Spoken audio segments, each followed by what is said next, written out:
Inclusion to me is a belief system in which we should welcome all students of different learning abilities to succeed in one classroom without subjecting them to be seen as lesser than. I personally believe that all students learn in different ways and we should give them support where they need it. Inclusion is where we should aware our students that we all learn in different ways, and although you and a different student may not struggle in the same way, that doesn't mean you should treat them differently. It is important to me because if you treat a student with a disability differently, then the student without a disability will do the same. In order to have a successful inclusion class, I believe that you need to have community builders. The more the students get to know one another and spend personal one-on-one time, the more likely they are to build strong relationships. Community builders are interactive, participatory, intellectual, allow the students to feel safe and respectful. Together to ensure that students feel like they have an important role in the classroom. When the students with disabilities feel like they're contributing something to the classroom and they're more engaged with their work. Building relationships is key, not only for the student with a disability, but also for the student without a disability. Students without disabilities are getting to know the students with disabilities on a personal level that will not see them as different. So if teachers can start each day with a community builder, the students will be more likely to work together with those who have a disability. Community builders also allow for greater social interactions for the students with disabilities and allow them to gain better social skills.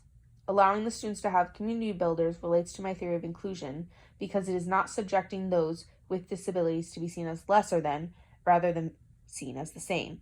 This allows all students to be more welcoming and have a more diverse group of friends.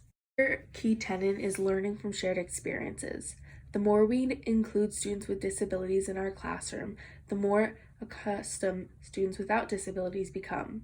As individuals, teachers bring a combination of multiple perspectives from our own schooling, experiences from our training, to be teachers from our multiple identities and subjective experiences. This was made by Ms. Miller, 2019, Week 10, Day 1.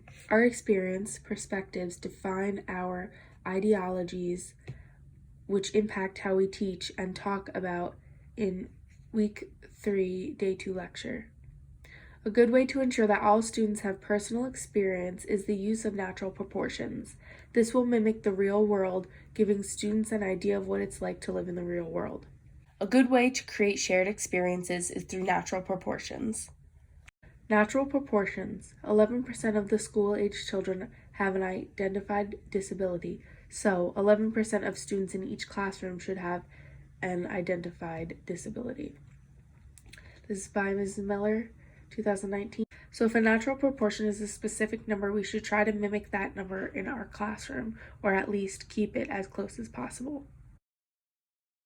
The more exposure we have, especially at a young age, the more open we are to involving those who are not like us and allowing us to learn and expand our knowledge about others.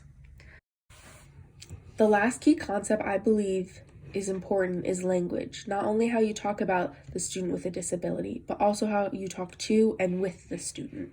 When talking about students with disabilities, you should always try to use person first unless they ask you to use identity first language. People first language puts the person before the disability and describes what a person has, not who a person is. This is by Snow, published in 2009 on page 1. When we talk about a student, if we are using person first, we are talking about the student in a positive way and not letting the disability define their abilities. Yes, some may say that saying a person with autism suggests that autism is something bad, so that doesn't even consist with being a person. Sinclair, published in 2013, page 1. Personally, I believe that a disability is not a bad thing, but not everybody believes this, so I would start with person first. First, language, and if the person would prefer to be referred to with their disability first, then please do so and respect them.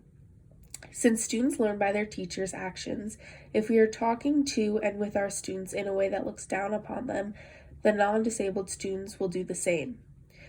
We must talk to each other the same. An example of this is how we speak, such as our tone of voice and the speed. I believe that all these concepts work together to have a successful inclusion classroom because how we speak about a student with a disability will allow our exposures to be more positive. and community builders can foster positive exposures.